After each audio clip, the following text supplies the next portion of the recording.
और अब विश्लेषण सुनिए, देश तोड़ो गैंग की चाल का विश्लेषण।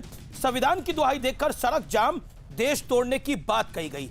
एक जनाब तपन घोष तो बोले कि हमारे देश की सरकार और पाकिस्तान की सरकार एक जैसी है, वहां की आर्मी भी लोगों को मारती है और यहां की आर्मी भी लोगों को मारती है। शर्म आनी चाहिए तपन घोष। अगर चुल्लू भर पानी कहीं मिल जाए तो वहां जा सकते हैं आप। इसके आगे मैं नहीं कहूंगा कुछ। भड़काऊ बयानबाजी सीधे देश की अखंडता पर प्रहार कर रही है। झूठ, भ्रम और प्रोपेगेंडा वाले प्रदर्शन लोकतंत्र के लिए बड़ा खतरा है। अब मैं आगे आता हूं। सीए का असर भारतीयों पर नहीं, फिर भी लगातार झूठ भ्रम फैलाया जा रहा है। एक की नागरिकता नहीं ली जा रही, लेकिन झूठ बोलो, अपना काम बनता है और भाड़ में जाए जनता है। बढ़ता हूं मैं आगे। अब एक दो नहीं, देश भर में दर्जनों शाहीन बाग बन चुके हैं और दिल्ली के अंदर मेरे पास जो लिस्ट है उसके अंदर नंबर आप देख के हैरान हो जाएंगे। कम से कम 15 है दिल्ली की ऐसी सड़कें जहां पर यह तमाशा इस समय चल रहा है। क्या शाहीन बाग के नाम पर देश तोड़ने का एजेंडा चलाया जा रहा है? मैं सीधा इस डिबेट को ओपन करता हूं और मैं मेहमान मेरे साथ कौन कौन है? संबित पात्रा है जो कि ruling party Bharatiya Janata party के हैं, लेकिन दिल्ली में ये विपक्ष में खड़े हैं। मेरे साथ इस चर्चा में इफ्रा जान जुड़ रही है जो कि कश्मीरी एक्टिविस्ट है और शाहीन बाग के पक्ष में खड़ी है। आज बहस होगी। मेरे साथ अतिकुर रहमान है, ये भी शाहीन बाग के पक्ष में खड़े हैं। मेरे साथ वारिस पठान है, ये तो शाहीन बाग खुद जा चुके हैं, ये भी शाहीन बाग के पक्ष में खड़े हैं। ओवैसी साहब की पार्टी के बड़े नेताओं में से एक है, वकील भी है। मेरे साथ AK वाजपेयी है, एलजेपी के वरिष्ठ नेता है, महासचिव है, ये शाहीन बाग के खिलाफ खड़े हैं, यानी उस अराजकता के खिलाफ खड़े हैं। सुबुई खान है, ये जानी माने इस्लामिक स्कॉलर हैं सुबुई खान और साथ ही साथ सुप्रीम कोर्ट की वकील भी हैं। आप तमाम लोगों का स्वागत है। वारिस भाई, शुरुआत आपसे करता हूं मैं। खुलासा नंबर 1 पहले सुन लेते हैं। दिल्ली के अंदर जामिया मिलिया गेट, शाहीन बाग, खजूरी खास, जाफराबाद, तुर्कमान गेट, चांद बाग, इंदरलोक मेट्रो स्टेशन, निजामुद्दीन, अफगानी चौक, शाही ईदगाह, आजाद मार्केट, नूरे इलाही। दिल्ली में कितनी सड़कें बाद जाम करेंगे बताइए? दिल्ली वालों को बंधक बनाने का फुल प्लान तैयार है। ये एक पोस्टर मेरे पास है। कहां 24 घंटे करना है, कहां 15 दिन से बैठे हैं, कहां 45 दिन करना है, कहां सड़क रोक देनी है, बताइए। ये अमीश भाई, संविधान के आर्टिकल 19 ने हमको इजाजत दी है कि हम पीसफुल वे में अपना प्रोटेस्ट कर सकते हैं जी। अगर हमको गवर्नमेंट की नीतियों से कोई तकलीफ है या हमको लगता है। बिल्कुल। ये काला कानून जब से अमित शाह और मोदी ने लाया है, पूरे देश शाहीन बाग बन गया है। आप सिर्फ इतने ही क्यों गिना रहे दिल्ली के? आप देखिए 43 शाहीन बाग बन गए, मुंबई में भी शाहीन बाग बन गया है। और ये वो लोग हैं जो काले कानून के खिलाफ, बिल्कुल नागपड़ा पे भी बनी है शाहीन बाग, मुंबई बाग नाम दिया गया है उसको। लोग खड़े, आप आइए मेरे साथ, देखिए कितनी महिलाएं वहां पे प्रदर्शन में बैठी है रात और दिन, क्योंकि ये असल वो लोग हैं जो नेशनलिस्ट है, जो दिल में पैट्रियटिज्म रखते हैं, जो सेकुलरिज्म को बचाने के लिए उतर गए हैं। ये वो लोग हैं जो देश से सच्ची मोहब्बत करते हैं। ये देश के ये संविधान की रक्षा करते। वारिस पठान, आपने 50 सेकंड बोला। तपन घोष कह रहा है जो पाकिस्तान की आर्मी करती है वही हिंदुस्तान की आर्मी करती है शाहीन बाग के अंदर आकर। उसके बाद जिन्ना वाली आजादी शाहीन बाग में लगाई जा रही है। आप कह रहे हैं ये दिल्ली वाला शाहीन बाग मुंबई में भी होगा, ये दिल्ली वाला शाहीन बाग पूरे देश में होगा। इस देश को बंधक बनाना चाहते हैं आप लोग क्या? इस देश में बवंडर तूफान खड़ा करना चाहते हैं? मकसद क्या है आपका? ये तय करें। आज मैं खुल के पूछता हूं, मकसद क्या है ऐसे शाहीन बागों का? ये देश तय करे। दिल्ली के अंदर 15 सड़कें जाम कर देंगे, दिल्ली वालों को बंधक बना देंगे, दिल्ली वालों के साथ डेमोक्रेसी को क्या करना चाहते हैं आप लोग? हमको सेकुलरिज्म को बचाना है। सेकुलरिज्म के नाम पर संविधान को बचाना है, डेमोक्रेसी को बचाना है, सेकुलरिज्म को बचाना है। बंदूक निकाली जा रही है, वो शाहीन बाग हो रहा है सेकुलरिज्म का। सुनिए अमीश भाई, सुनिए, फिर चाहे बयान तपन घोष का हो, शर्जील का हो या अनुराग ठाकुर का हो, बयान कोई भी इस तरह के देश को तोड़ने वाले होंगे तो उसका हम खंडन करते हैं। मगर यहाँ तो अनुराग ठाकुर जैसा MOS बीजेपी के वरिष्ठ नेता, कैबिनेट मिनिस्टर, वो बीजेपी के स्पोक्स पर्सन नहीं है संबित पात्रा के तरह, वो मोदी के कैबिनेट के मंत्री ठीक है। हैं, गवर्नमेंट ऑफ इंडिया के मंत्री। और उन्होंने अगर कहा है कि देश के गद्दारों को गोली मारो, सालों गोली को, मारो तो वो नहीं बोले थे, पब्लिक बोल रही थी नीचे। संबित पात्रा देश के गद्दारों को, और आगे जो पब्लिक बोल रही थी उसके ऊपर कह रहे हैं। लेकिन इस समय न्यूज 18 के एक्सपोजे पे आप बोलिए जामिया, मेरे पास लिस्ट है जिसमें लिखा हुआ है। एक सेकंड वारिस पठान, मैंने आपसे ओपन करा, you made your comment for 3 minutes, hold on now. Sambit Patra, आप दिल्ली के अंदर विपक्ष के अंदर हैं और केंद्र में सरकार के अंदर है। Jamia Millia gate, please donate blanket 46 दिन, शाहीन बाग 44 दिन 45वां दिन, खुरेजी खास 15 दिन, आगे बढ़ता हूं, जाफराबाद, तुर्कमान गेट, किस का नाम लूं, निजामुद्दीन, अफगानी चौक, शाही ईदगाह, आजाद मार्केट, नूरे इलाही, और किस का नाम लूं। दिल्ली के अंदर 15 ऐसी सड़कें हैं जिसमें हुक्का पानी बंद कर रखा है लोगों का, और यहां पर कहा जा रहा है कि अभी पूरे देश में शाहीन बाग खुलेंगे। और आपके सांसद परवेश वर्मा कहते हैं कि अभी तो सड़क जाम करी है, कल को घर में घुस जाएंगे। क्यों? आप भी इसका फायदा उठा रहे हैं। आप मुझे 1 मिनट का समय दीजिए, 1 मिनट का समय दीजिएगा। अमीश भाई, पहली बात तो है, अनुराग ठाकुर जी ने कहा देश के गद्दारों को। उसके बाद मैंने अभी सुना, कल सुन रहा था, मैं आज सुबह भी सुन रहा था कि असदुद्दीन ओवैसी सामने आके कहते हैं मैं कौन से चौक पे आऊं, कहां मुझे गोली मारोगे। ये गद्दार कहते ही असदुद्दीन ओवैसी क्यों रिंग में कूद पड़े हैं। गद्दार कहा था, असदुद्दीन ओवैसी का तो नाम नहीं कहा था अनुराग ठाकुर ने।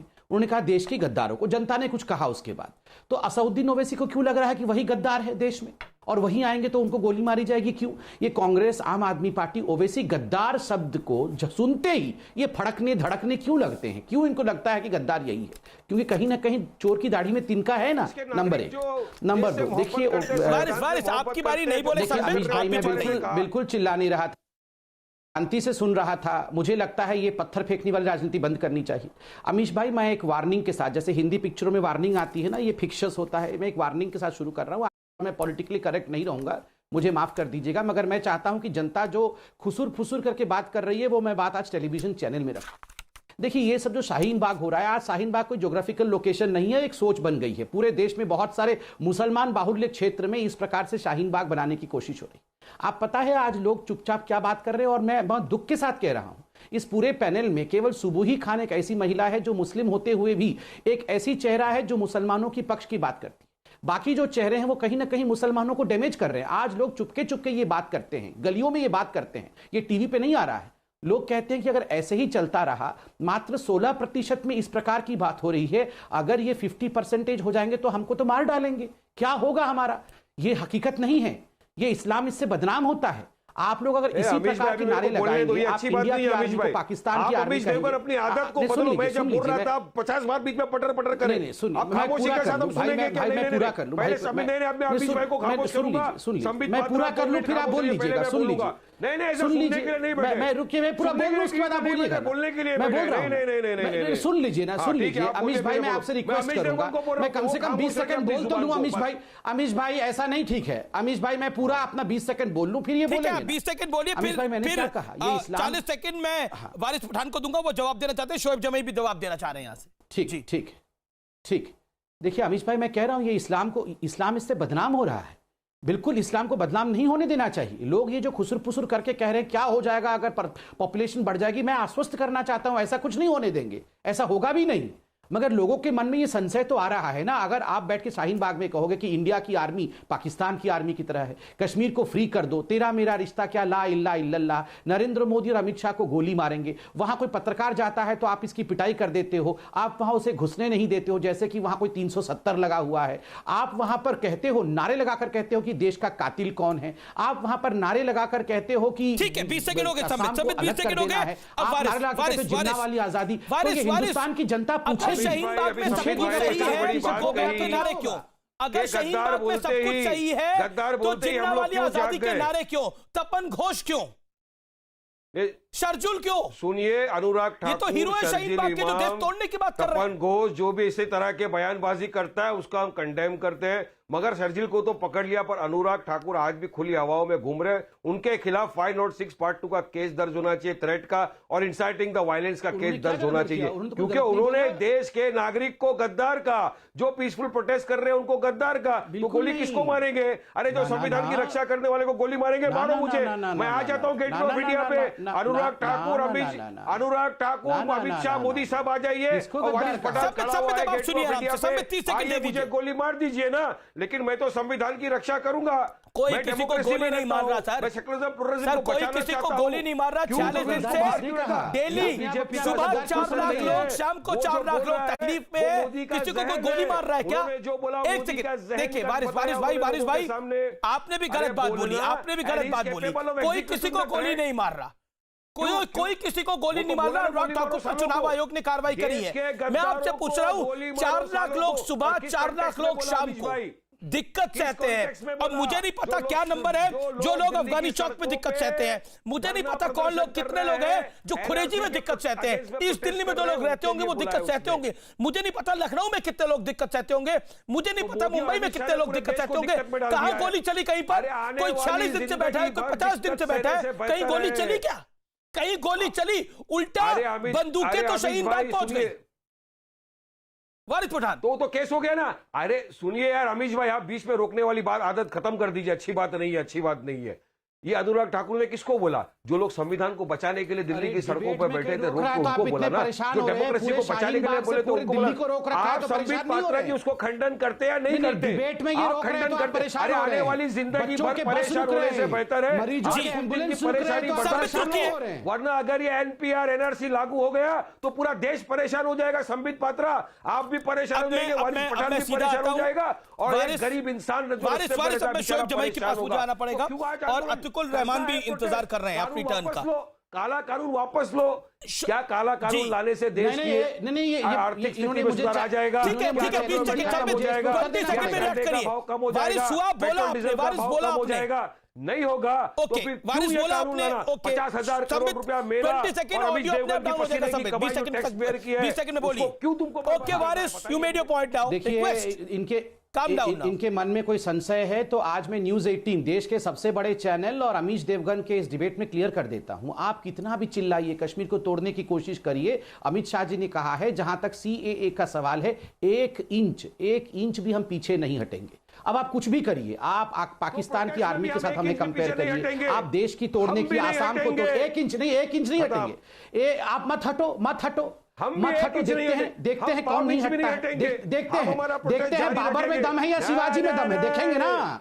देखते हैं बाबर में दम है या शिवाजी में, देखते हैं शिवाजी टकराएगा, शिवाजी टकराएंगे, शिवाजी टकराएंगे औरंगजेब से। देखते हैं औरंगजेब में दम है या औरंगजेब में दम है या शिवाजी में, क्योंकि आपके अकबरुद्दीन ओवैसी ने कहा था कि आप तो औरंगजेब और बाबर के औलाद हैं। तो देखते हैं नहीं आप ही के नेता जी डिबेट में इस तरह की बातें ना, औरंगजेब बाबर ऐसे लोगों का नाम मत लीजिए, बाबर और औरंगजेब जैसे लोगों का नाम मत लीजिए, डिबेट का लेवल डाउन होता है। Don't take Aurangzeb and Babar नाम, आप डिबेट का लेवल डाउन करते हैं औरंगजेब और बाबर का नाम लेकर। औरंगजेब और बाबर का नाम आकर इस डिबेट का लेवल डाउन होता है। Let's not debate on Aurangzeb and Babar. और औरंगजेब है, उन्होंने जमा मस्जिद बनाया है, उन्होंने देश पे हुकूमत चलाई है। एक सेकंड देखिए, आप दोनों में बात नहीं है। 16 मिनट से आप लोगों की जुगलबंदी चाहिए। Not fair. इनके परदादा ने देश पे हुकूमत चलाई है। अतिकुर रहमान नेता ने बोला है। शाहीन बाग एक सोच है, अगर एक ये सोच है तो इस सोच के मद्देनजर भारत तो गलत है। इस सोच के मद्देनजर भारत का सुप्रीम कोर्ट भी गलत है। इस सोच के मद्देनजर जिन्ना की आजादी सही है। इस सोच के मद्देनजर 8 लाख लोग डेली तकलीफ में जाए वो सही है।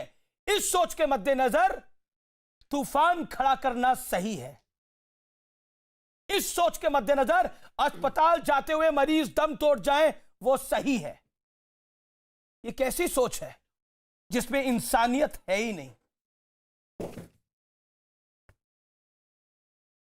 अमित जी, मुझे खुशी हुई आपकी गौरव फिक्र देखकर कि आप इतना फिक्रमंद हो रहे हैं। देश में आज जो भी हालात बन रहे हैं, जो भी शाहीन बाग को लेकर आपकी गौरव फिक्र है, मुझे खुशी है कि आपको ये एहसास है तो आपको चाहिए एक अच्छा नागरिक होने के नाते संबित पात्रा जी से और मोदी गवर्नमेंट से रिक्वेस्ट करें कि ये सीएए वापस ले लें, ये सारे प्रोटेस्ट खत्म हो जाएंगे। दूसरी बात, संबित पात्रा जी ने कहा कि कुछ लोगों की मन की बात है कि मुसलमान जब 50% हो जाएंगे तो ये मुल्क का क्या होगा, ये मुस्लिम नेशन बन जाएगा। मैं आपको बताऊं संबित पात्रा जी, ये कल की टाइम्स ऑफ इंडिया की रिपोर्टिंग है। हमारे इकोनॉमिक्स नोबेल अभिजीत बैनर्जी साहब ने कहा है कि the Muslims will never take over the Hindu population in India.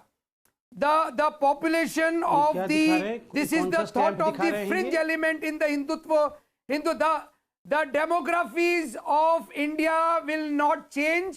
Muslims will never take on the Hindus. ये अभिजीत बैनर्जी कल कह रहे हैं 28 जनवरी 2020 के दिन। तीसरी बात, अच्छा हाँ हिंदी में सुन लीजिए, 365 साल अगर प्रेजेंट हमारा बर्थ रेट देखें अमित जी, 365 साल में भी मुसलमान हिंदू आबादी को क्रॉस नहीं कर पाएंगे। ठीक है, एक सेकंड संबित पात्रा जी, मेरा कंप्लीट नहीं हुआ है अभी। हाँ बोलिए ना पूरा टेक ओवर कर लीजिए। अमित जी यही सारी शिकायत अयोध्या नगरी वासी जब करते थे आपके सामने कि ये बाहर के लोग आके जब कभी वहां पर कुछ भी होता था, प्रोटेस्ट होता था राम मंदिर को लेके, अयोध्या के वासी वहां परेशान होते थे, अपने घरों को ताला लगा के चले जाते थे, तब कभी ये आवाज नहीं उठी कि कितने लोगों को परेशानी हो रही है। जब रथ यात्रा तो लेके जा रहे थे अडवाणी जी, तमाम रोड जहां रथ यात्रा जाती थी रोड ब्लॉक हो जाते थे, कभी किसी मीडिया चैनल ने नहीं कहा कि लोगों को परेशानी हो रही है। आए दिनों इलेक्शन के वक्त में लोगों के फ्लाइट्स कैंसिल हो जाते हैं, मैंने देखा लोगों के टिकट बेकार हो जाते हैं, रोड ब्लैक हो जाते हैं, चक्का जाम हो जाता है। जहां कहीं बीजेपी का बड़ा लीडर, कांग्रेस का बड़ा लीडर रैली लेके जाता है, इलेक्शन 12 महीने इलेक्शन होते हैं अमित जी। इस देश के अंदर वन नेशन वन पोल की बात कर रहे थे पिछले दिनों, उस इलेक्शन में किसने बोला मसाल मदद कर देंगे, लोगों की परेशानी, भारत की सरकार को नहीं मानते, जिन्ना की आजादी हमें चाहिए, किसने बोला ऐसा? आज हम संविधान को बचाने जा रहे हैं। अरे संविधान के नाम पर एम्बुलेंस नजर आ रही है, संविधान के नाम पर स्कूल की बसें नजर आ रही है, 10 लाख लोगों को परेशान करते हैं आप लोग। 10 लाख लोगों को डेली सिर्फ शाहीन बाग के इर्द गिर्द से तो आते जाते हैं, कोई परेशान नहीं हो रहा है। और अगर परेशान हो रहा है भैया तो मेरी आपसे विनती है, लोकल पुलिस स्टेशन में जाके कंप्लेंट कराइए, हम कोशिश करेंगे उनकी परेशानी दूर करने की। सुबुई खान वो कह रहे हैं कि ये तो एक सोच है, और सोच में मैंने बताया जामिया मिलिया, शाहीन बाग, कुरेजी खास, जाफराबाद, तुर्कमान गेट, इसके बाद निजामुद्दीन अफगानी चौक, शाही ईदगाह, आजाद मार्केट, नूर इलाही, बिरजापुरी पुलिया, मुस्तफाबाद, करदमपुरी चौक ऑपोजिट यमुना विहार। ये पूरी लिस्ट है जहां पर कंबल कहां जाने हैं, 10 दिन से कौन सा धरना है। ये सिर्फ दिल्ली के इलाके हैं, कोई दिल्ली में आप ये मत सोचिए सिर्फ शाहीन बाग है, शाहीन बाग नहीं है, 15 ऐसे इलाके हैं जहां दिल्ली में तमाशा चल रहा है। और ये कह रहे हैं शाहीन बाग की सोच जो है वो संविधान बचाने वाली सोच है। अमीश, इनकी बात सुन के अब मुझे गुस्सा नहीं आता, अब मुझे हंसी आती है। ये तो वो बात हो गई कि मेरी आपसे कोई पर्सनल लड़ाई हो जाए, कोई पर्सनल ग्रज हो जाए और मैं नीचे जाके सड़क पे बैठ जाऊं कि मैं संविधान बचाने के लिए बैठी हूं। संविधान के किसी फंडामेंटल राइट का कोई वायलेशन प्रूव नहीं कर पा रहे हैं। अभी मैं इंडिया टीवी कॉन्क्लेव से आई, हमारे कानून मंत्री इन सारे पैनलिस्ट के सामने बैठे, बोला आप बताइए, आप आर्टिकल 12 से लेके 35 तक का कौन सा आपका आर्टिकल वायलेशन हो रहा है बताइए। कोई मांग नहीं है, इन्हें पता ही नहीं क्या वायलेट हो रहा है, बस चिल्ला रहे हैं कि नहीं हम संविधान बचाने बैठे हैं।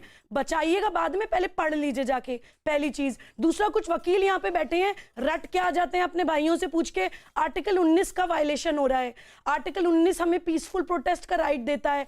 अरे भाई साहब, वही आर्टिकल 19 ये बोलता है कि वो peaceful protest public order, morality और डिसेंसी के खिलाफ नहीं जाना चाहिए। शाहीन बाग एक सोच है, उस पर आपका कमेंट 10 सेकंड जाकर देखिए। शाहीन बाग बिल्कुल सोच है, शाहीन बाग एक देश को तोड़ने वाली सोच है। जैसे संबित जी ने बोला कि एक मानसिकता है, ये इनकी मानसिकता सिर्फ इस अलगाववाद पे नहीं टूटती है।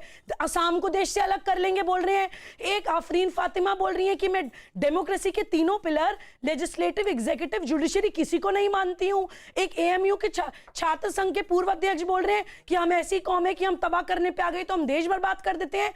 क्या ये पीसफुल प्रोटेस्ट है और क्या ये एक्चुअली संविधान बचाने की बातें हैं? क्या बातें कर रहे हैं ये लोग? खुल्लम खुल्ला बिल्कुल एक्सपोज हो रहे हैं पूरे देश के सामने। ओके शोएब जवाई, क्योंकि आप शाहीन बाग के मीडिया कोऑर्डिनेटर भी हैं, अब आप मुझे बताइए कब जी ठीक है, आंदोलन तो ये है नहीं, ये तो एक तरह से रकस क्रिएट करने की, आई डोंट कॉल इट आंदोलन, बिकॉज आंदोलन तो अन्ना हजारे का आंदोलन था, आंदोलन तो जेपी का आंदोलन था, ये आंदोलन का है। रामलीला मैदान में बैठिए, 100 दिन बैठिए रामलीला मैदान के वारिस भाई प्लीज, शोएब जवाई की बारी है, 100 दिन बैठिए रामलीला मैदान में, कोई मना नहीं करता। दिल्ली के लोगों को क्यों आप लोगों ने परेशान कर रखा है? और आपने फ्रेंचाइजी बाकी जगह भी खोल ली है, नहीं अमित जी ये खुरेजी खास में भी खोल ली है फ्रेंचाइजी एक, आपके साथ वहां से ट्रेन करके आप लोगों को भेज रहे हैं क्या? ट्रेनिंग सेंटर हो गया है क्या शाहीन बाग? इस शाहीन बाग ट्रेनिंग सेंटर, चलिए अब मैं बोल लूं, आंसर माय क्वेश्चन, इस Shaheen Bagh training centre training centre है राष्ट्रवाद का कॉन्स्टिट्यूशन का, संविधान बचाने का ट्रेनिंग सेंटर है, वुमेन एम्पावरमेंट का तपन घोष राष्ट्रवाद कर रहे थे सर। अब मैं बोल लूं, तपन घोष राष्ट्रवाद कर रहे थे, हाँ या ना? देखिए तपन घोष का शाहीन बाग से क्या लेना देना। अच्छा आए तो वही थे, ठीक है तपन, अच्छा एक सेकंड, जंतर मंतर में तो शाहीन बाग की एक और फ्रेंचाइजी खुली हुई है, वहां पर क्या हुआ था बताइए? नहीं टुनाइट यू टेल मी क्या हुआ था वहां पर? आप बोलने देंगे तो मैं बोलने दे रहा हूं, बोलिए क्या हुआ? प्लीज 2 मिनट मुझे बोलने दीजिए। मैं मैं जामिया मिलिया इस्लामिया से जुड़ा हुआ हूं, मैं शाहीन बाग के आंदोलन से डे 1 से जुड़ा हुआ, तो मेरी बात तो सुन लीजिए सर। मुझे बड़ी खुशी हुई, आपके पास लिस्ट बहुत छोटा है, मैं कह रहा हूं इस देश में 400 से ज्यादा शाहीन बाग चल रहे हैं, और उस शाहीन बाग में, हर शाहीन बाग में 50% से ज्यादा हमारे हिंदू भाई वहां आंदोलन कर रहे हैं, ये बात भी मैं आपको बता दूं। दूसरी बात यह है कि कानून की बात होती है, देखिए मैं किसी बकवास में यकीन नहीं करता हूं, कानून की बात होती है, क्योंकि विरोध कानून का ही हो रहा है, तो आज कानून की बात करते हैं, ठीक है। कल बंदूक क्यों आई वहां पर? ना देखिए मैं कानून की बात शाहीन बाग के अंदर, कानून की बात में बंदूक की क्या जरूरत? मुझे आप इजाजत देंगे कानून की क्या जरूरत थी? देखिए कल बंदूक क्यों आई शाहीन बाग के अंदर? आप मुझे कानून की बात करने देंगे या शाहीन बाग के अंदर बंदूक क्यों आई? ठीक है, आप क्यों आई बताइए ना, आप मुझे मत दीजिए मैं तो आपको मौका दे रहा हूं, बंदूक क्यों आई? हम माइनॉरिटी में है ना। अरे मिनॉरिटी का कार्ड मत खोलिए, आप सेकंड बड़ी मेजॉरिटी है, मिनॉरिटी में नहीं है आप, और यहां तो मेजॉरिटी में इस डिबेट के अंदर। शांत रहिए अब आप। चलिए आप मुझे सीधे सवाल का जवाब दीजिए। चलिए सर, आप मुझे सीधे सवाल का जवाब दीजिए। क्राइम ब्रांच के ऑफिस में नहीं आया हूं। क्राइम ब्रांच के ऑफिस में नहीं है आप, लेकिन कम से कम सवाल का जवाब तो देंगे। अरे भाई संबित पात्रा 4 मिनट भाषण देता है, आप लोग उसको रोकते नहीं है। संबित पात्रा से तो सवाल पूछ रहे होते हैं, मैं पूछ रहा हूं, एक सेकंड सवाल का जवाब नहीं दीजिए। सुनना है तो मत सुनिए। आपको अगर सवाल का जवाब नहीं देना तो मत दीजिए, बोलिए मेरे पास जवाब नहीं है अमीश देवगुन, तुम्हारे सवालों का जवाब मेरे पास है नहीं, मैं जवाब ही तो दे रहा हूं। मेरे पास जवाब नहीं है, बोलिए मैं सरेंडर करता हूं, I surrender in front of you Amish Devgan, I don't have answer. Tonight I am asking you straight question. मैं शाहीन बाग से जुड़े हुए तमाम सवाल पूछ रहा हूं।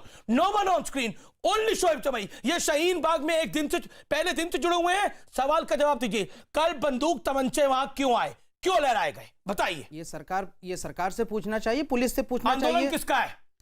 जाहिर से बात, आंदोलन किन लोगों का है? आंदोलन को जो खराब करने की कोशिश कर रहा है वो भारतीय जनता पार्टी के लोग होंगे। सेकंड सवाल, जाहिर सी बात है, तपन घोष ने क्या बोला, सही बोला? देखिए मैं हर किसी के बयानों को जिम्मेदारी नहीं ले सकता, सवाल ये है। अब मैं अपनी बात कर, शाहीन बाग की जिम्मेदारी आपकी है, नहीं जिम्मेदारी नहीं है सर।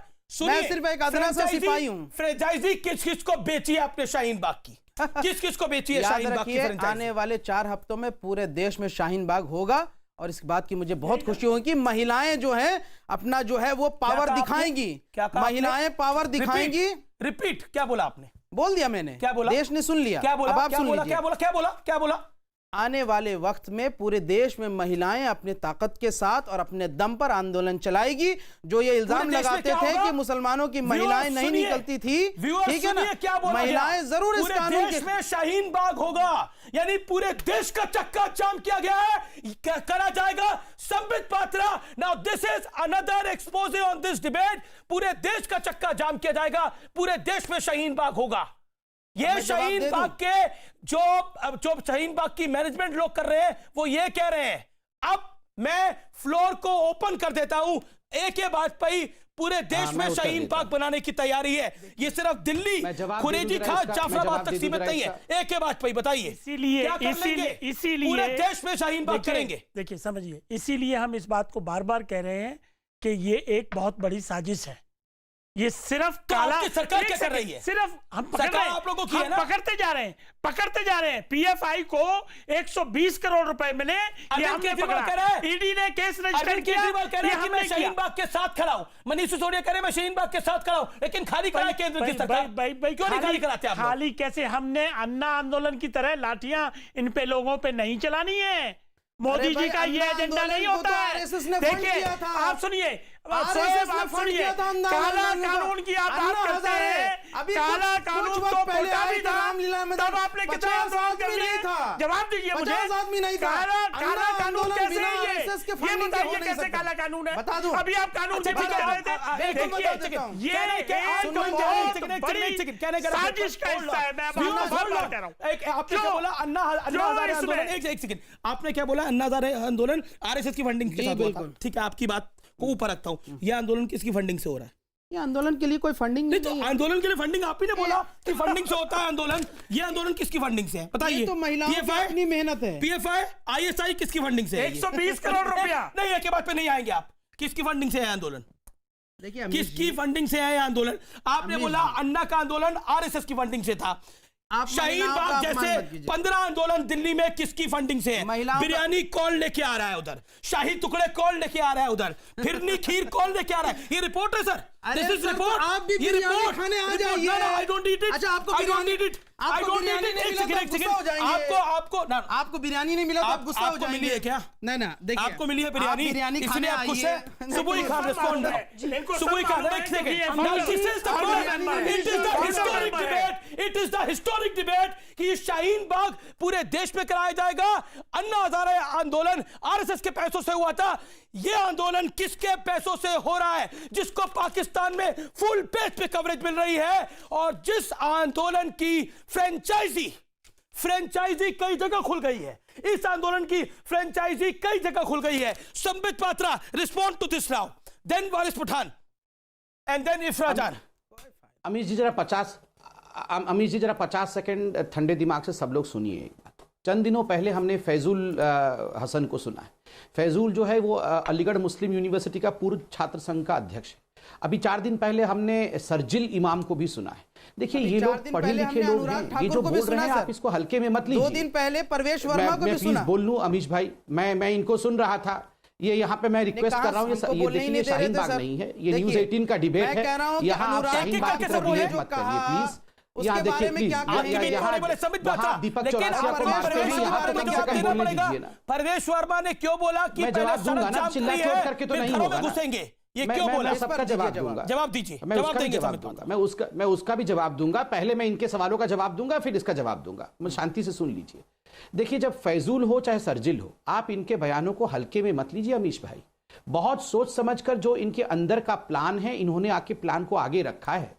ये देश को वाकई बांटना चाहते हैं। आप क्या लग रहा है ये सिर्फ संविधान को बचाने, ये डेमोक्रेसी को बचाने की लड़ाई चल रही है? ये बहुत बड़ा षड्यंत्र चल रहा है। और अच्छा हुआ है, किसी मौलाना का मैं सुन रहा था, आज सोशल मीडिया में चल रहा है कि मोदी जी ने ऐसा बीन बजाया है आर्टिकल 370 का, और उसके बाद अभी सीए का, सांप निकल कर आ रहे हैं। सारे बिलों से, मोहल्लों से सांप निकल कर आ रहे हैं, जहरीले सांप। यानी आप कह रहे हैं ये कि अच्छा हुआ, मुसलमान ये सारे सीए सांप के हैं। माध्यम से हमें मालूम पड़ गया है। प्रधानमंत्री मोदी हमें जी मालूम पड़ गया है। क्यों आप तो बोल रहे थे मुसलमान सांप हैं? अब बता दीजिए कि मुसलमान आपके साथ आप कैसे तो कह रहे थे जुड़ेगा? कि खाली मुसलमान सबका नहीं है, साथ, आप तो सबका कह रहे थे सारे विश्वास हिंदू कैसे भी हैं। करेंगे? नहीं, आप तो अमीश भाई ये तो अभी कह रहे थे कि उसमें हिंदू भी हैं। ये अभी आप कह रहे हैं कि तो सारे सूट मुसलमान पकड़ लेते हैं हैं। आप। अभी ये कह रहे थे सारे कमाल है। मुसलमान नहीं है। तो नहीं, अभी तो इन्होंने कहा कि सारे मुसलमान नहीं है, उसमें हिंदू भी हैं, उसमें दलित भी हैं, उसमें पारसी भी हैं, उसमें ईसाई भी हैं, और अभी कह रहे हैं कि नहीं सारे सांप मुसलमान है। नहीं, अभी आपने कहा कि सारे सांप मुसलमान कैसे हो गए? अभी तो आप कह रहे थे उसमें सारे धर्म के लोग हैं। हिंदू भाई सांप हैं जो इस आंदोलन से जुड़े हैं। सारे नहीं, अभी आप कह रहे थे सारे धर्म के लोग वहां पर मौजूद हैं। अचानक जैसे ही सांप बोला तो आप बोल रहे हैं कि सारे सांप मुसलमान कैसे हो गए? सांप कौन है इस आप देश का? बताइए, सारे सांप मुसलमान है। आपने खुद ही बोलना शुरू कर दिया। अमीश भाई मैं कंप्लीट कर दूंगा। आप क्या दलितों को सांप कह रहे हैं? एक सेकंड, लेकिन संबित ये कह रहे हैं पूरे देश में शाहीन बाग होगा। यानी जैसे शाहीन बाग में चक्का जाम कर रखा है दिल्ली का, पूरे देश का चक्का जाम किया जाएगा। यानी मैं तो पूरे देश की गुजारिश कर रफ्तार रहा को हूं रोका पूरे जाएगा। देश से। आपकी मैं भी सरकार जवाब है, पूरे आप देश लोग को इस मैं भी आप जवाब लोग दूं। एक सेकंड, के खिलाफ संबित खड़ा होना पात्रा, चाहिए। आपकी सरकार हाथ पे हाथ धर के बैठी है। कानून के खिलाफ खड़ा होना एक चाहिए। सेकंड, एक सेकंड, एक सेकंड। बिल्कुल। ये तकरीर नहीं है। अगर ये मस्जिद, थोड़ा सा आराम समय से, दें और आराम आप से। आवाज इनकी डाउन करें तभी मैं बात कर मस्जिद की पाऊंगा मीनार ना। पे नहीं खड़े आप। हाँ, सुन लीजिए। अरे तो बीजेपी के हेडक्वार्टर में भी नहीं खड़े हैं, हाँ, सुनिए। सुन लीजिए। हाँ, इसलिए कह रहा हूं अमीश भाई, स्टूडियो में खड़े अमीश हैं। भाई इसलिए एक बात आपको मैं कहना काफी चाहता समय हूं। मैं दिया। अपने काफी लोगों समय से दिया। तो शांत बीजेपी रहिए। कर सकता हूं। इफ्रा जान काफी देर से इंतजार कर रही है। उनके बाद भी मुझे जाना है। शांत रहिए। लोगों को तो वहां भी कैसे दीपक शांत रहिए, चौरसिया को शांत मारेंगे, रहिए। यहाँ भी हमें बोलने नहीं देंगे, ये क्या चल रहा है?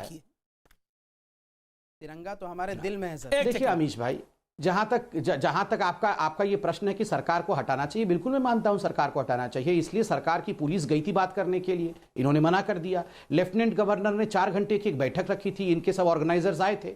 लेफ्टिनेंट गवर्नर ने हाथ जोड़ के कहा कि एम्बुलेंस को जाने दो, बस के बस, स्कूल के बस को जाने दो, इन्होंने मना कर दिया। अब ये चाहते हैं कि लाठीचार्ज, क्योंकि लाठीचार्ज होते ही अमीश भाई मैं प्लीज बोल लूं, अगर ऐसे चिल्ला चोट होगा तो आज हमने देखा 4 घंटे तक एक ये एम्बुलेंस तरीका को ऑडियो डाउन कर दीजिए, ऑडियो डाउन कर दीजिए।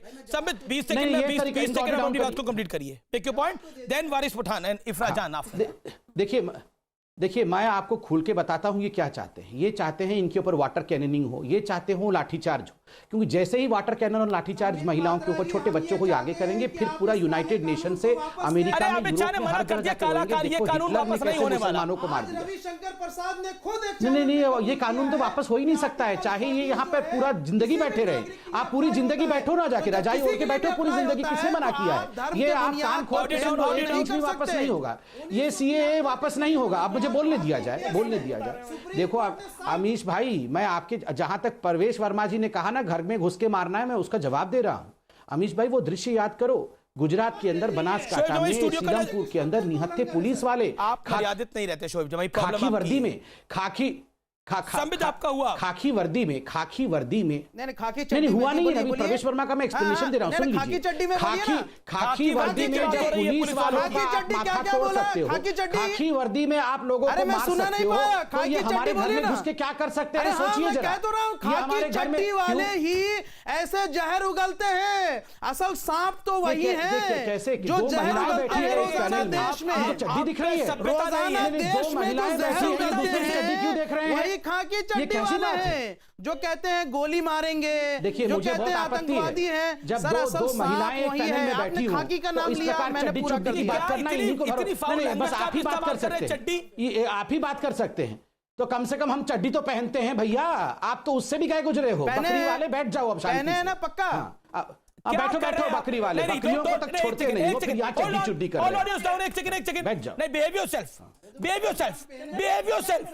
आप एक डिबेट के पैनल में अपने मोहल्ले में नहीं तकरीर कर रहे, जहां ऐसी बातें करते होंगे आप, यहां मत करिए ये बातें। माफी मांगिए आपने जो शब्द बोला अभी। आप किस तरह की बातें कर रहे? Look, I am ashamed, he is my panelist tonight. इन्होंने जिस तरह की भाषा का इस्तेमाल करा, मैं व्यूअर्स से अपनी माफी मांगता हूं।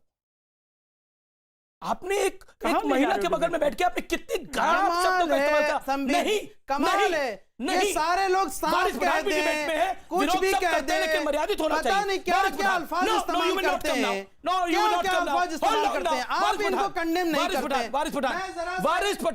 वारिस ऑडियो डाउन है आपका, और put PCR put is audio on off now, put PCR put is audio on of.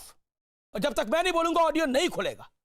Waris Pathan, make your point and nobody will intervene. देखिए अमीश भाई, सबसे पहले तो मैं आपको एक बात कहूंगा कि आप बुलाते हो, हम लोग आते हैं, तो फेडर को डाउन मत करिए। फेडर को डाउन करके हमारा आवाज डाउन करेंगे, फिर आवाज खुलेगा तो बहुत बड़ी बात बोल सकता हूं। मैं नहीं आपकी आवाज खुली हुई थी लगातार। खामोशी के साथ सुनिए, बस 50 सेकंड मेरी बात सुनिए। जब संबित पात्रा को आपने चांस दिया था, बस अभी संबित पात्रा ने कहा कि देश का मुसलमान सांप है। मैं पूछना चाहता हूं, क्या मोदी जी भी यही मानते हैं कि देश का मुसलमान सांप है? अरे हमारा तो ये मानना है कि एक तरफ सांप को, एक तरफ मोदी को देख लो, तो पहले मोदी को मार दो, सांप को मत मारो। ये इतने बड़े खतरनाक लोग हैं। मुसलमानों के बारे में आपने क्यों कहा? आप अनुराग ठाकुर की बात किसने कहा देश का मुसलमान सांप है? किसने कहा देश का मुसलमान सांप है? सांप बोलो तो अपने आप ही सोच लेते हैं मुसलमान सांप है। गद्दार बोलो तो अपने आप ही सोच लेते हैं कि मुसलमान गद्दार है।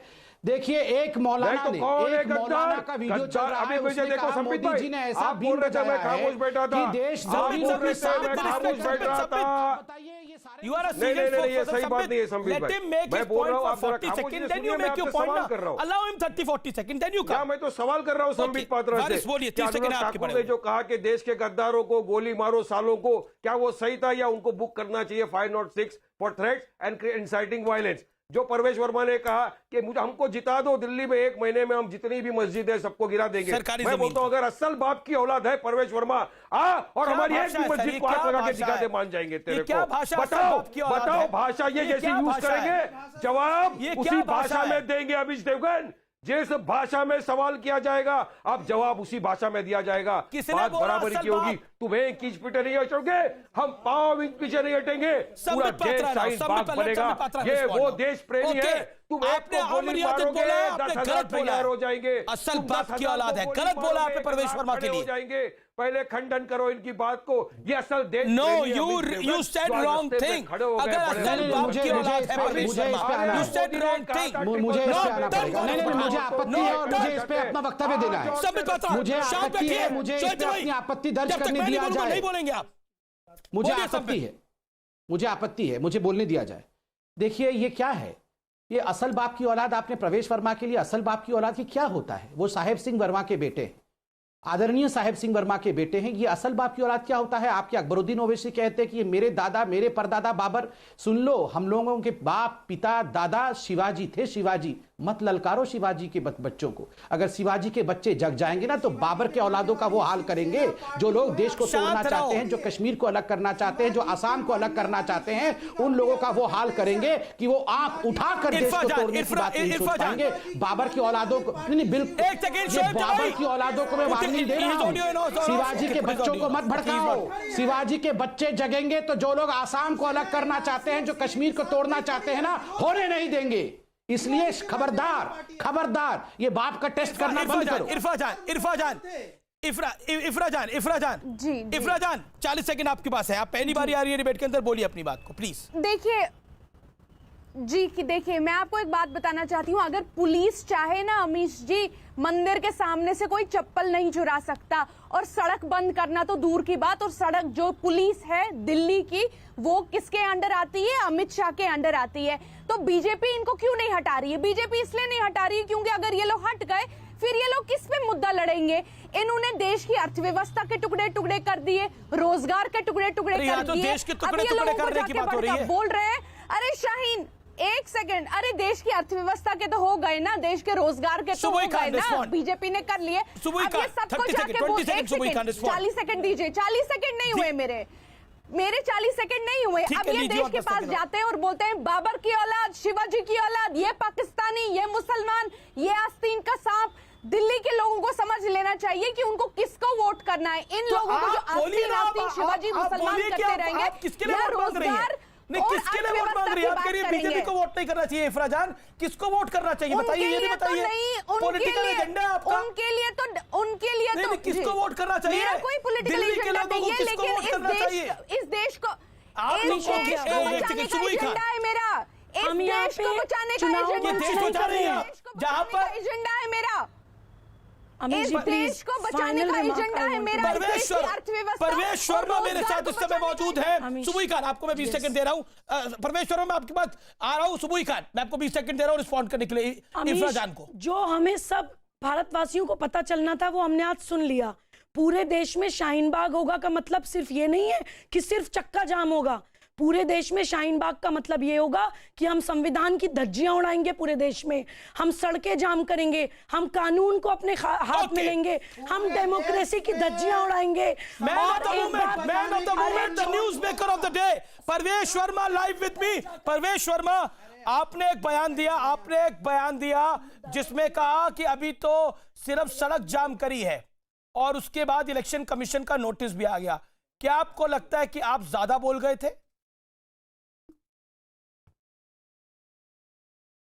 मुझको नहीं लगता मैं कुछ भी ज़्यादा बोला हूँ। मैंने जो बोला है मैं उसी बात को आज भी दोहरा रहा हूँ और कल भी दोहराऊंगा और इलेक्शन के बाद भी बोलूँगा। आप शायद इस डिबेट में थोड़ी देर बाद जुड़े। आपके लिए ओवैसी साहब की पार्टी के एक वरिष्ठ नेता ने एक बात कही है, वो मैं आपको बताऊंगा, लेकिन मैं आपसे ये जानना चाह रहा हूँ। मुझे माफ, मैं कोई अपना पैनल से किसी से बहस नहीं करना चाहता हूं। मेरे को आगे निकलना है कार्यक्रम में। आपको मेरे से जो सवाल मैं सवाल ही पूछ रहा हूं आपसे। आपको लगता नहीं है मोदी सरकार के एक और मंत्री अनुराग ठाकुर, उन्होंने बोला देश के गद्दारों को गोली मारो, आगे नीचे से पब्लिक ने बोला, लेकिन आपका बयान या अनुराग ठाकुर का बयान, क्या आपको लगता नहीं है ये कहीं ना कहीं उकसाने वाला बयान है?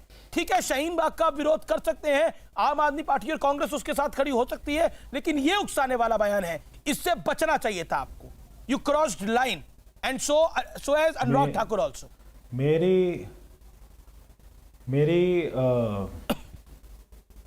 अभी मेरी उम्र है 42 जी। जब मैंने होश संभाला, पार्टी का काम करना शुरू किया, ये नारा तब से मैं सुनता आ रहा हूँ। देश के गद्दारों को, देश के आतंकवादियों को, ये नारा मैं तब से सुन रहा हूँ। मुझे ये नहीं मालूम है कि वहाँ पे अनुराग ठाकुर जी ने ऐसे कौन से नया नारा वहाँ पे दिया। जब मैं सुन रहा था कि अनुराग जी ने पता नहीं क्या बोला है, मैंने सोचा कोई उन्होंने नया नारा दिया है, मगर मैंने देखा ये नारा तो आज से 20 साल से चल रहा है। ये नारा तो आजादी से चल रहा है। ये तो नारा है जो आपने बोला, क्या वो भी आमूमन बोला जाता है चुनावी सभा में? वो भी अगर शाहीन बाग जैसी घटना जहां पर भी होगी और शाहीन बाग में अगर पाकिस्तान जिंदाबाद बोला जाएगा, शाहीन बाग में अगर कहा जाएगा हम जिहादी हैं, हमें जिहाद चाहिए, नहीं, आपने तो बोला शाहीन कि बाग में अगर कहा जाएगा कि असम को काट देना चाहिए, मारेंगे, परसों बहन बेटी बहुओं को उठाएंगे, तो जिहाद क्या होता है? यही तो जिहाद होता है। जिहाद होता है कि जितने भी नॉन मुस्लिम हैं उन सबको मुस्लिम बना देना, यही तो जिहाद है। हमने कहा कि आप अगर वो सीए का प्रोटेस्ट है तो सीए के विरोध में नारे लगाइए, तब हम आपको सीए के बारे में बताएं। प्रधानमंत्री जी ने कहा किसी की नागरिकता नहीं जाएगी, मगर वहां सीए तो इशू ही खत्म हो गया। वहां पे तो बोल रहे हैं असम को काट देना है। वहां पे 5 लाख अगर हमारे पास में लोग आ जाए तो असम को, चिकल नेक को खत्म कर देंगे। वहां पर बोल रहे हैं पाकिस्तान जिंदाबाद, वहां पे कह रहे हैं हमें जिन्ना वाली आजादी चाहिए। अरविंद केजरीवाल कह रहे हैं कि आपके पास मुद्दा नहीं है। अरविंद केजरीवाल कह रहे हैं आपके पास मुद्दा नहीं है, इसीलिए शाहीन बाग की बात करें। शाहीन बाग के वो साथ खड़े हैं, लेकिन वो कहते हैं कि शाहीन बाग में अमित शाह, पीयूष गोयल को जाना चाहिए, वो जाएं और लोगों से बात करें, सॉर्ट आउट करें।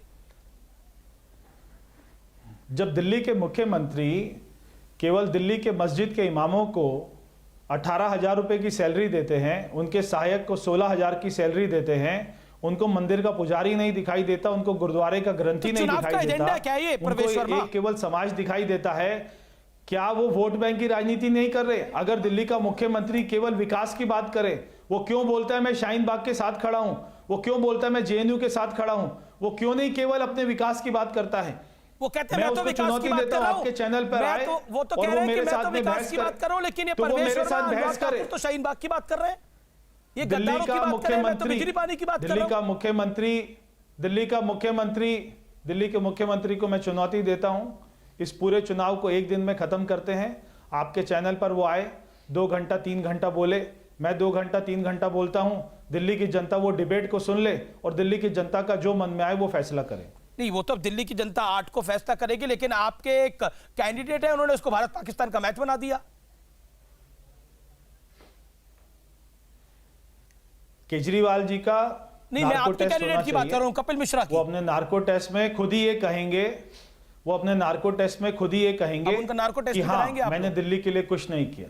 अच्छा ठीक है, अगला सवाल मेरा, और मैं ये, अगर उन्होंने बहुत कुछ किया, अभी इसी वो इतना झूठ बोलते हैं, उनकी बात पे किसको सच होगा? नहीं, अभी इसी बहस के अंदर संबित पात्रा आपकी पार्टी के वरिष्ठ प्रवक्ता और नेता हैं, लेकिन वारिस पठान है ओवैसी साहब के नेता, उन्होंने बोला कि अगर परवेश वर्मा, मैं माफी के साथ इस शब्द को बोल रहा हूं, कि एक अपने बाप की औलाद है तो एक भी मस्जिद दिल्ली में हटा के दिखाए, जो आपने बयान दिया था।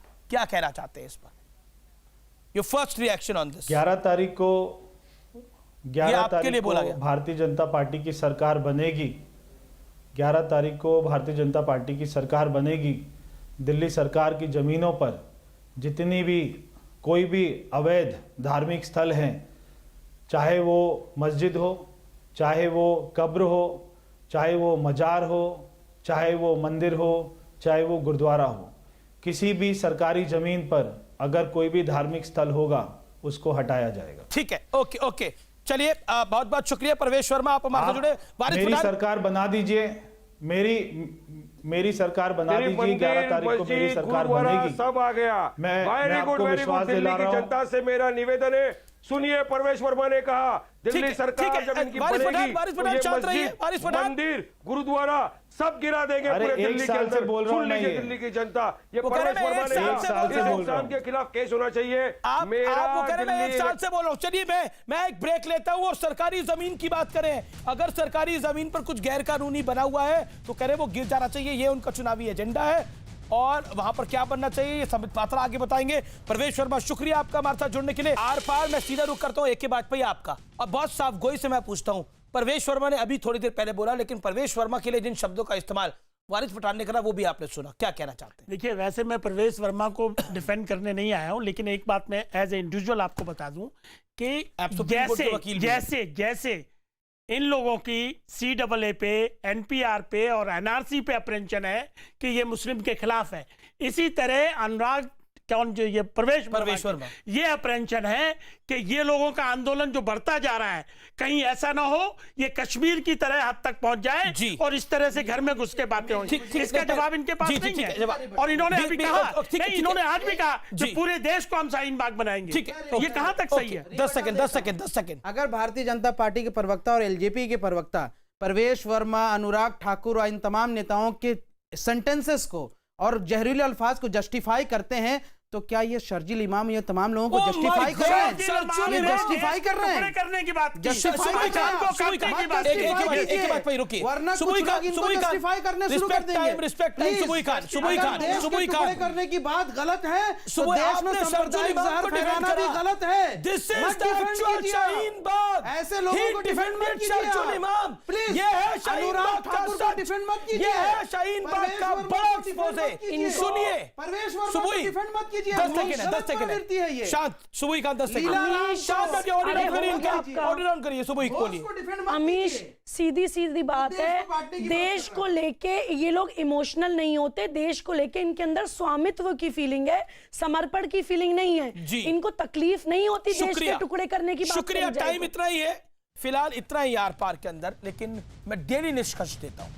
लेकिन जैसा इस बहस में आया कि पूरे देश में अब शाहीन बाग होगा, यानी पूरे देश में अब चक्का जाम होगा, यानी पूरे देश के अंदर सड़कें जाम होगी, यानी पूरे देश में बच्चों को स्कूल नहीं जाने दिया जाएगा, यानी पूरे देश में एम्बुलेंस बंद करी जाएंगी। चाहते क्या है कुछ लोग? सोचिए, विचार करिए, बहुत जरूरी है। और मैं गुजारिश करता हूं उनसे जो ऐसी सोच रखते हैं अपने बारे में ना सही तो इस देश के भविष्य के बारे में जरूर सोचिए। नमस्कार।